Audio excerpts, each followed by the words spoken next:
Welcome to the Senior Hour, which is sponsored by Providence Holy Cross Medical Center, IMAC Med Spa, and Comfort Keepers in Home Care. Oh, I'm Barbara Cochran with my co-host, Dr. Thomas Polucki, on your hometown station, 98.1 FM, AM 1220 KHTS. This is a show for, about, and by seniors, giving information to enhance one's quality of life. And speaking of quality of life, we have two guests from Henry Mayo Hospital today, Renee Leone, who is the foundation manager, and Colleen Arabello, who is the breast cancer nurse navigator. Whoa, that's a mouthful. So, Ms. Barbara, it's actually the breast health nurse navigator. Breast health. Yes, ma'am. Oh, breast health. So I was given wrong information. Breast health nurse navigator. Now, what does that mean? Yes, so essentially my role at Sheila Veloz is to assist patients from their journey from screening to diagnosis at our facility. So what I do is when we have patients who come in for screening, if they have an abnormal mammogram, I'm the one who's on that phone calling them, giving education about what their abnormality is. And then if that patient needs to come back for additional imaging, then we go ahead and schedule them. Once they come back for additional imaging, if they need to have a biopsy, I educate them about what that entails and walk them through the process of scheduling it, getting the orders from the physician's offices. And then once that patient has their biopsy, I'm actually there to support them throughout the procedure. And then afterwards, if they have a malignant biopsy result, then I would assist with getting them into the right resources, plugging them into a breast surgeon's office so that way they can get the care that they need. I had one of those many years ago, and it wasn't pleasant. Yeah, I know biopsies are no fun, but they are an important part in, us diagnosing and making sure to know what's going on, with our breast tissue if there is an anomaly seen in imaging. Yeah, that's very true. And what is your role in this? So I am the foundation manager for the Henry Mayo Newhall Hospital Foundation, and my role is really to support all of the staff at the Sheila R Veloz by helping to provide them with the best equipment and technology for the patients that they serve here in our community. Did you ever meet Sheila? I did not get to meet Sheila. Oh my goodness, she was a lovely lady. She really was. But her daughter Janine Jones is a very good friend of mine. Oh, great, yeah. She was quite a lady, and very active in this community. Yeah. Very active. We hear that a lot. So it's really a blessing and an honor to be able to carry on her legacy. Yes, I certainly agree. Because she was a character too. So am I wrong? Is Breast Cancer Awareness Month not next month in October? So you guys are getting a head start, yeah? Yes. So, this whole thing, the amazing thing about the Sheila R Veloz Breast Center was that it was started with philanthropy, with Tom Veloz's gift to the hospital to create the Breast Cancer Center so that women could, if there was breast cancer, it could be detected early, because in Sheila's case, it was detected very late in stage, and her survival was not a possibility. And so that's why we have that. And we also wanted to have a premier breast center here in our community. And so the philanthropy has continued over the past 20 years. And so, yes, we are starting early. We start earlier in early detection every year, early detection, early philanthropy. And we partner with businesses and restaurants here in the community. And so there's a list of things to do all month long. Places to go. You can go to the Blowout Lounge and get your hair done, and a percentage of those profits comes right back to the Sheila R Veloz Salt Creek Grill. You can order a Sheila drink, Wolf Creek, You can get your car washed at Valencia Car Wash. There's so many things to do, and all of them are on our website at henrymayogiving.com. And there's still time if you want to partner with us that you can for the month. And one of the things that's really cherished in our community, it started out in a very small clubhouse. A few ladies put together a bingo game, and it's now expanded, and we have about 120 attendees. And it's a night full of fun, and we have a special bingo caller. This year, it's going to be Dr. Amanda Woodworth and her husband, and she's a breast surgical oncologist. That's right. She's also the director of our breast program at Henry Mayo, and with a joint venture with KHTS. Yeah, and I've been to those bingo games. They are a lot of fun. They really are. And tons of people there. Yes. And you're a member of Zonta, right? Yes. So they're very, very great supporters. Oh, Sheila yes. R. So there's a Zonta event coming up, right? Is that Bras for a Cause? That's actually not. That's Zonta. Seroptimus. Yeah, no, that's Oh, another really? great supporter, Yes. a yearly supporter and a partner with Sheila R. Veloz is the Seroptimist of Valencia. Right. And their Bras for a Cause is next week. I know that it's already sold out, but there's still many ways that you can support the event. And it's a fantastic event. And then our bingo or bust, it's put on by our hospital auxiliary members. It is on Thursday, October 19th at 6 p.m. And there's still a few tickets left, although it does sell out every year. So, Okay, so the contact information for that event? So the same thing, it would be henrymayogiving.com, or you can call 661-200-1205. Awesome. Yeah. So you got early start is the messaging here. We're getting ahead of this early awareness of Breast Cancer Awareness Month coming up, and you got a whole lineup of events starting. Is it this weekend? The Bras for a Cause? Next weekend. Next weekend. September 20th. Okay, so that kind of kicks the whole thing off, and then. Do you have any events there at Henry Mayo and anything's going on there on campus? So we actually have Girl Talk, which is the brainchild of Dr. Amanda Woodworth. Girl Talk. The bingo. The bingo caller. The bingo caller. The bingo caller. She will always be the bingo caller now. So since we know that she's a lot of fun, we know Girl Talk's going to be a lot of fun too. It's going to be on October 4th, and it's 5:30 to 6:30 p.m.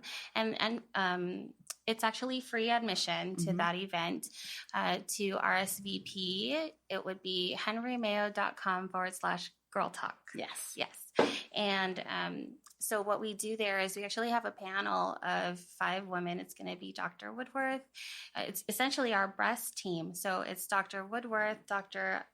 Anjali Date, Rashida Soni, Dr. Maylin Tao, and Dr. Monica El Masri, who are all part of our joint venture with Henry Mayo and KHTS breast care team. What's great about this event is that for women who have questions about breast health, breast care, breast cancer, anything at all regarding our breasts, that you might be shy to ask or don't know who to ask, you can come to this event and just write down your question anonymously, and our panelists are going to be answering all those questions. I love that because my beef these days is, there's, Dr. Facebook, right? Or Dr. YouTube or whatever, Dr. Interweb. And even though there may be an excellent qualified physician behind all of that, and oftentimes there is, sometimes there's not, but oftentimes there is, it's still not relevant to the individual. It's like there is no one size fits all. No. And when people right here, experts in our community, are willing to give you their time, because that is probably the most precious commodity any of us have, and they're going to be there to answer your specific questions instead of you typing in and hoping that, that's so critical. One of the billion hits that comes up on Google is going to answer your questions is amazing. Amazing. So one more time, this Girl Talk, is that what it's called? Yes. Girl Talk happens when? October 4th, 5:30 to 6:30 p.m. Sometimes it will go over because we have way too much Sure. fun. And to RSVP, you would go to henrymayo.com/girl talk. Awesome. Yeah, it sounds great. I mean, we all used to do these things pretty regularly until the pandemic, and then all of that stuff, everything just shut down, and then people are trying to do all this kind of stuff on the internet and Zoom meetings and all of this stuff, and that's great, but if you have the opportunity to actually get one-on-one with the expert panel that you have put together for this, I mean, that's kind of a no-brainer. And it's free, right? You can go to this thing for free. 100%. There's no consultation fee. There's no deductible. There's no copay. You don't even have to check your insurance. Correct. You just show up and you've got the ear of four or five of the local experts. And where will this be conducted? At the actual hospital or the? Yes, it's in a building that we call the Henry Mayo Center, which is on our campus, but it's not inside the hospital. It's the building in between our two parking structures. Gotcha. Yeah, that's what I was going to ask. Yes. Yeah. So I live right across the street, and I know all the helicopter pilots because I'm in the hot tub. You almost always when they fly over, I'm like, hi. But you mentioned a good point, and we would be remiss not to. The major part is not just the philanthropy, but it is the advocacy that we have for screening. And so we do want to remind it's not just during October, but that's when we really focus on getting the word out. But it is about getting your mammograms. And we know that there's so many people during COVID that have delayed their health care. Well, they didn't really have a choice.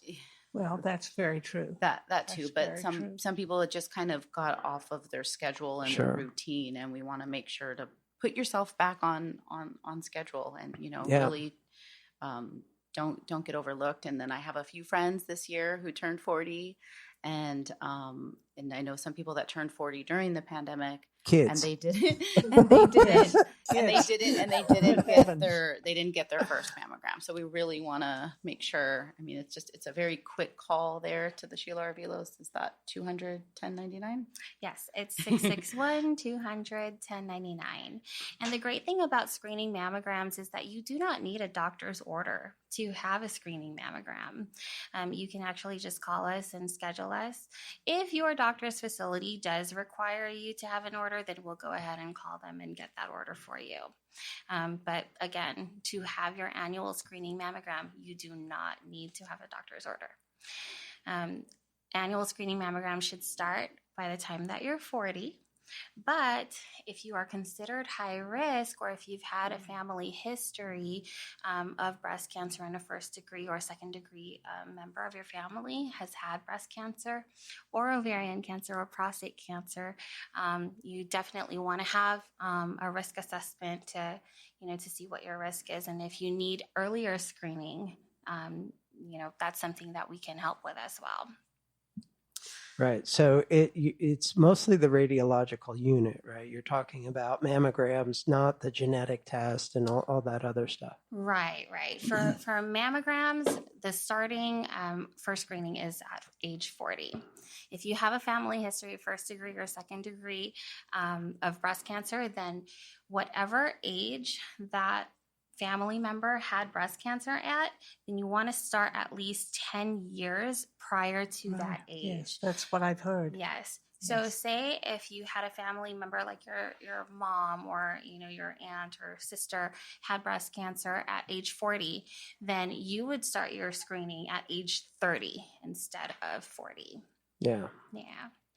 So get ahead of it. Yeah, it's definitely recommended for all women to have a risk assessment at the age of 30 to identify what your risk factors are and see if that early screening or even supplementary screening would benefit you. Okay, I got a question that is a little personal, a little, well, whatever. First of all, breast cancer isn't just for women. No. Second of all, you can't really do a mammogram on a man. You can. Really? Yes. Men have breast tissue too. I know, but I'm not going to get that thing in the plate. You can do a mammogram on a man. That's going to hurt. You need to go have one. Yeah. Sure. But so like, all right, let's say a woman isn't that top heavy, like very slender up there. Mammograms are still possible in very small breasts and men, and you can do it. That is absolutely correct. Our technologists are highly trained. They are very great at positioning our patients so that way we can see all of the breast tissue that we need to see and make sure that there's nothing going on in there. And just out of curiosity, so is there a prevalence? Does it matter besides the genetic factors, besides all of that stuff? Is there any distribution of the prevalence of breast cancer in the size of the breast? Does it tend to be in larger breasts tend to have more cancer? Because that would be, just I think common opinion. I don't know if there's any relevance to that or not. That's a good question. That's something that I'm going to ask the panel. I will say, though, that if you have more dense breasts, sure, the higher your density is, the higher your risk for developing breast cancer is. So when we talk about density in our breast tissue, we're talking about, so there's two types of tissue in our breast. We have our fatty tissue, and then we also have our fibroglandular tissue, which is the working tissue in our breast. So that's our ducts, our ducts and our lobules. So our lobules create the milk. The ducts are what bring that milk to the nipple. Now, the more fibroglandular tissue that we have, working tissue that we have, the higher our risk is for developing breast cancer. There's not really a scientific reason why. It's just that studies have shown that. Yeah. But additionally, the more dense our breast tissue is, the harder it is to see those anomalies in our mammograms. Yeah. Well, it's not a pleasant procedure either. Yeah, I think it's just a matter of the odds. The more machinery there is, the more there can break down. So you just said the more machinery there is, right? Yeah. So in addition to our mammograms for women who have dense breasts, we actually recommend a screening ultrasound as well. The reason why is because when we're looking at a mammogram, we see the gray tissue is our fatty tissue, and anything dense would show up as white, right? Now, if there's any lesions in there, those would show up as white as well. Right. But when we're looking at an ultrasound, those lesions will show up as dark. So that's the reason why. Differential. Yeah. Yes, we want that supplemental screening with an automated whole breast ultrasound in addition to a screening mammogram for those patients. Can I just ask, it sounds to me like the ultrasound may be a good diagnostic tool for everybody, no? Not necessarily, because not all lesions can be seen in an ultrasound. And calcifications, which is the very first thing that you will see in a mammogram when breast cancer is developing, those will not be seen in an ultrasound. That is why screening mammograms are so important to have every single year, because screening mammograms are the only thing that can catch those calcifications. And if you have your mammogram every single year, the earlier you can catch those calcifications. Early detection is prevention. Yeah. So there's good good statistical outcomes. The earlier the detection, the better the outcome. And there's no question about this at all. No question. The reason why is because when you catch it early on, you're able to have all kinds of modalities of treatment. And sometimes it can just be surgery. Take it out and you're done. Mm-hmm. Wow. You know, the longer you wait, the more convoluted it becomes, and you have less options for treatment. Wow. I wish we had more time to continue this conversation. I mean, She's amazing, isn't she? It's flown by. Well, you have an unbelievable amount of information to give, and I'm sure we'll see you back here. I'm sure you will. And thank you so much, Renee and Colleen. We appreciate your coming. Thank you for having us. Yes. I'm Barbara Cochran with my co-host, Dr. Thomas Polucki, on your hometown station, 98.1 FM, AM 1220 KHTS. Back to the Senior Hour. I'm Barbara Cochran with my co-host, Dr. Thomas Polucki, on your hometown station, 98.1 FM, AM 1220 KHTS. And our next guest now is the one and only Cardon Ellis from Unipest. That's right. And what is Unipest? Or a pest control company. Oh. Yeah.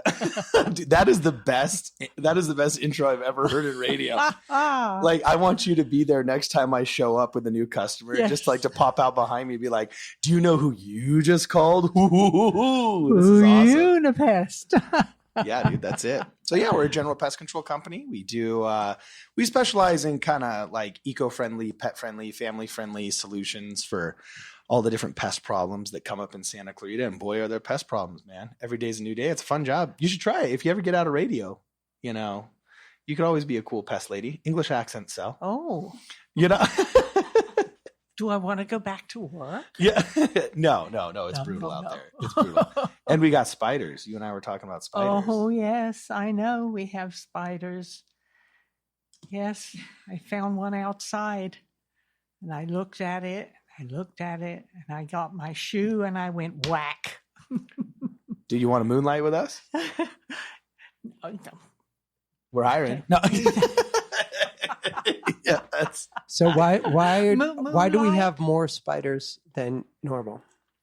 Oh, goodness gracious. Okay, so two things. First off, Santa Clarita has always had a very unique ecosystem. Anybody that's a big fan of gardening, are you big time into gardening? Or you just like walking around your backyard smacking spiders with your shoe? Okay, well, if you're into gardening. I love my backyard. You love your backyard. Okay. So a lot of the trees that grow even over the hill in Granada Hills, once you go down the Newhall Pass, you'll notice you visit a friend in Chatsworth, you visit a friend in Porter Ranch, they might have a big, robust avocado tree.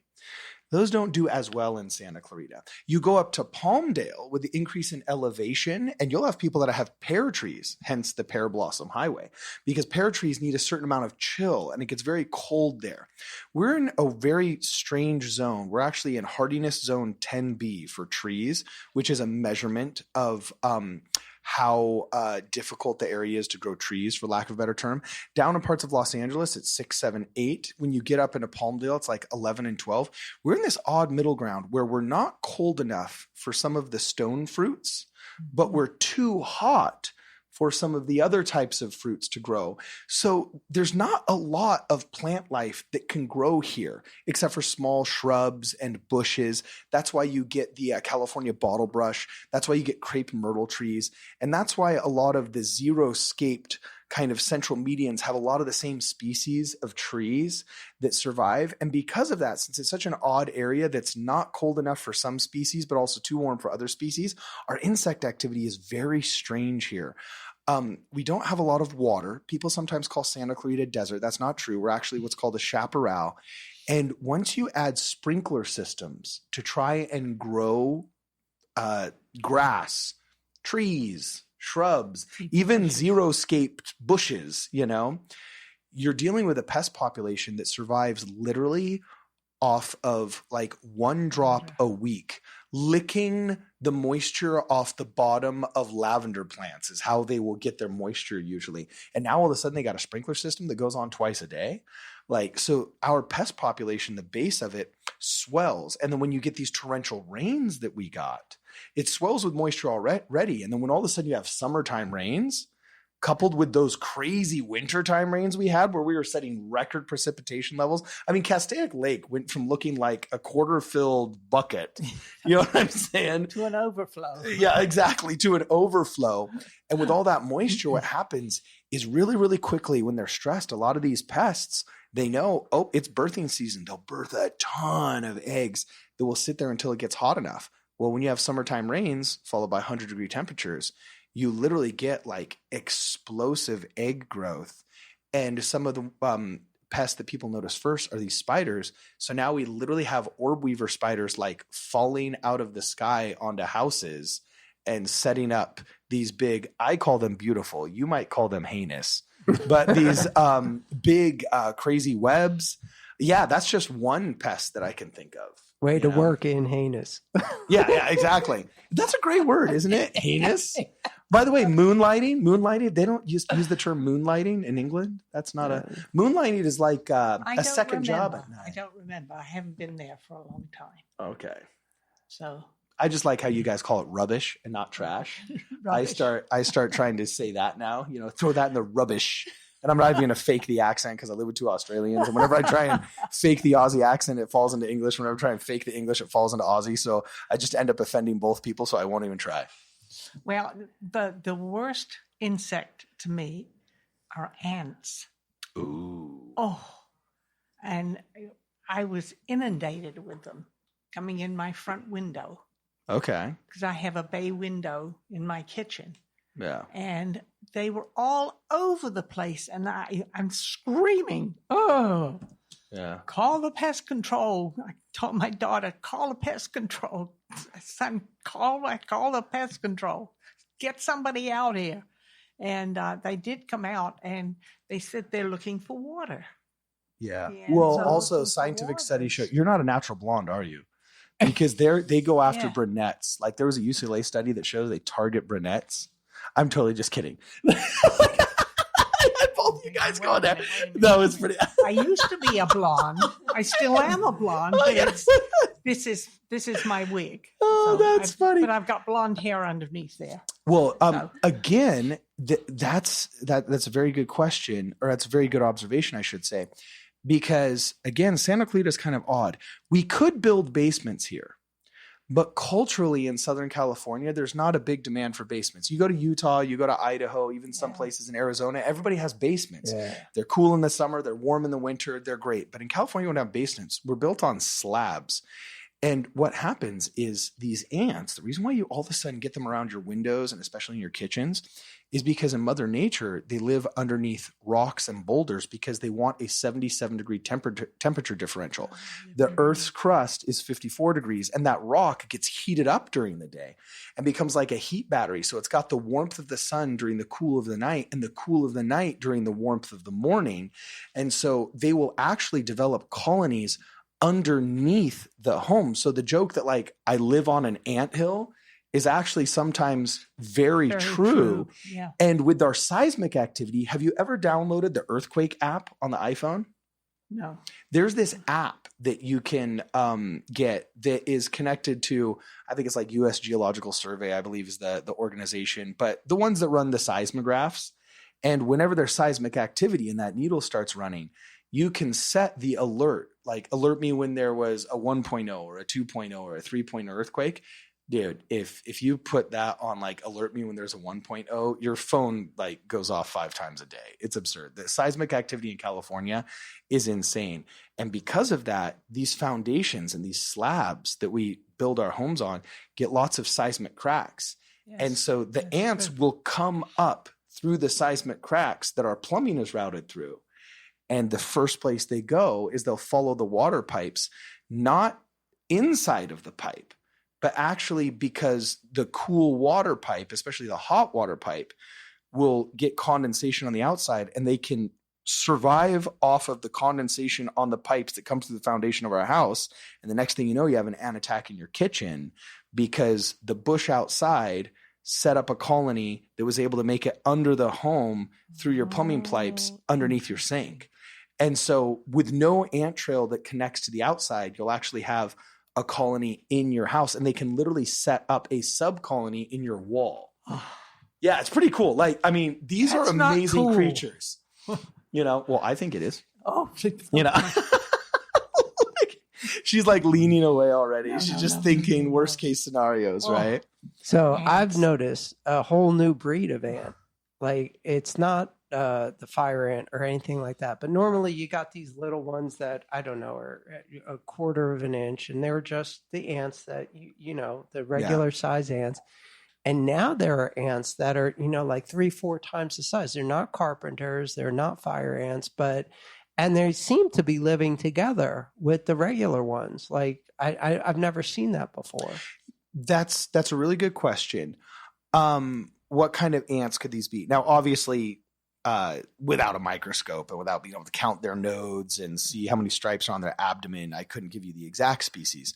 But I can tell you there's a lot more biodiversity amongst ants in Santa Clarita than people realize. But I've never seen different species living together, like, well, some of that might just be that the adults can get larger. They're not polymorphous, which means like the males will look visibly different than the females, but some ant species are. So sometimes like, I don't think this is that. I think they're two totally different kinds of ants, but they're living together, or at least next to each other and working the same trails. Yeah, generally ants are very territorial. Yeah, that's what I thought. You might be seeing Argentine ants. Argentine ants are very interesting. They're non-territorial. In fact, what's crazy is usually even amongst the same species. So let's say there was red ants in Central Park. Okay, let's just say there was red ants somewhere in Central Park. Red ant colony A by the swing set and red ant colony B by the dog park. If the ants with their genetic signal in red ant colony A made it into red ant colony B's territory, red ant colony B would actually come out and they would harass them and attack them and boot them out, maybe even kill them. So they're super territorial even amongst their own species, not Argentine ants. Now, this is going to blow your mind, okay? Argentine ants are the perfect communists. Like, literally, they are the perfect collectivists. Argentine ants from colony A can wake up in the morning, go eat some food from colony B, then go out and work the vineyards and the food collection areas of colony C, and then at night come and put that food they collected from area C into sub-colony D, and then return back to their colony A. They have like free reign. They like have their little red cards and they can just get into any area. And so you get what are called super colonies that have sub colonies around. And one super colony will have 250,000 to 400,000 ants. Meanwhile, a regular red ant colony might have like 5,000 to 10,000. These ones will have 10, 20, 30 times larger. And what's crazy is that super colony will have sub colonies that can grow to become their own super colonies, in which just like fungus grows and talks to itself, they can all talk to each other. So scientists in Italy were trying to figure out how big do these super colonies get? Like they found super colonies that were bigger than a football field. They found ones that went like a quarter mile long.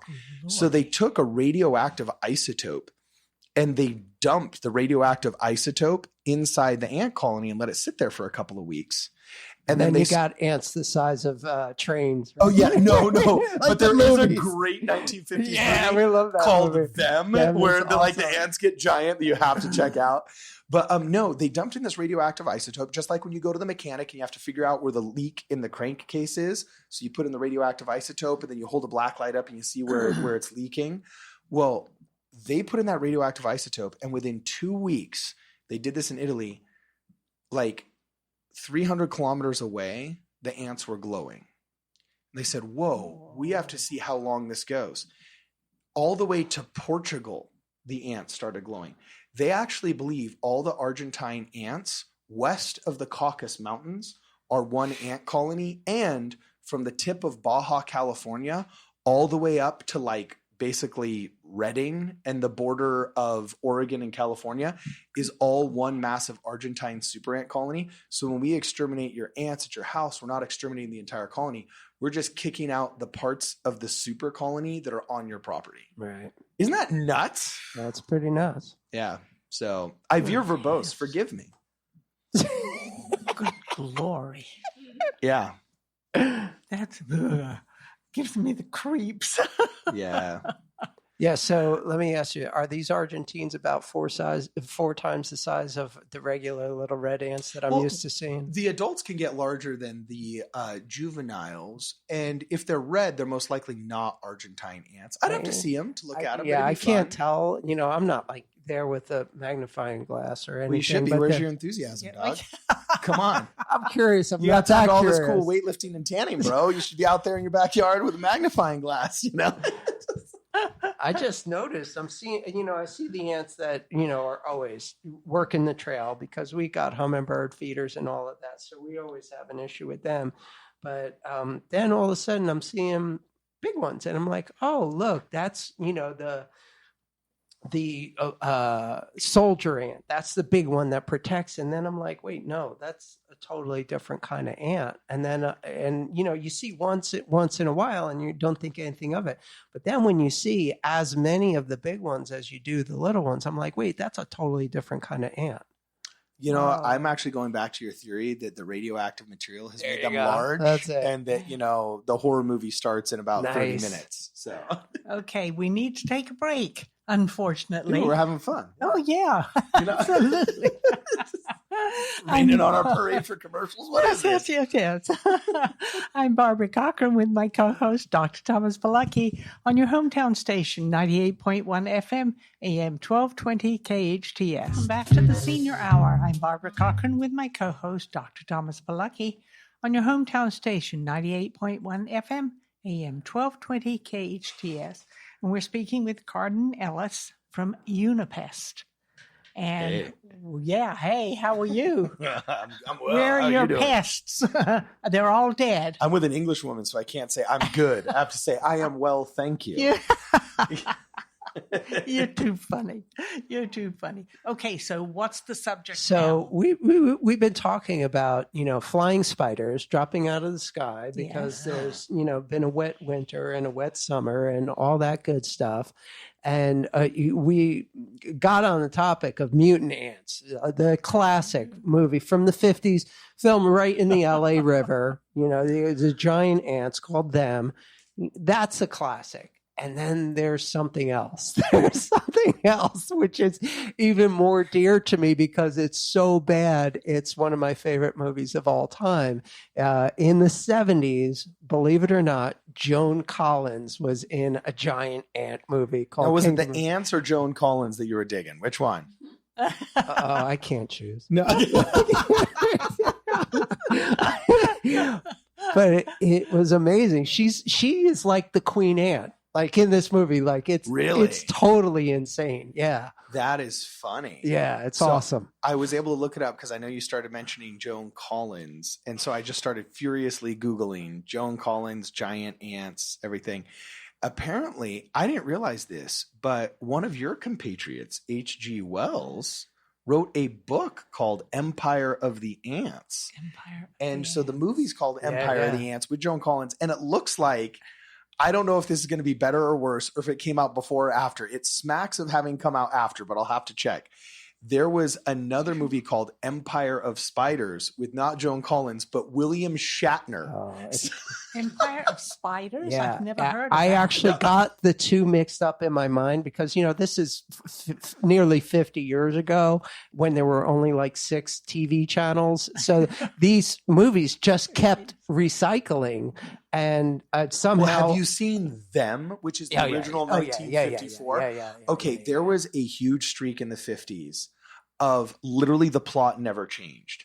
The military discovers strange signals of this thing. Yeah, there was the flying mantis. Right. There was the monster that challenged the world. There was the giant crab monster, everything. But the flying praying mantis was gnarly.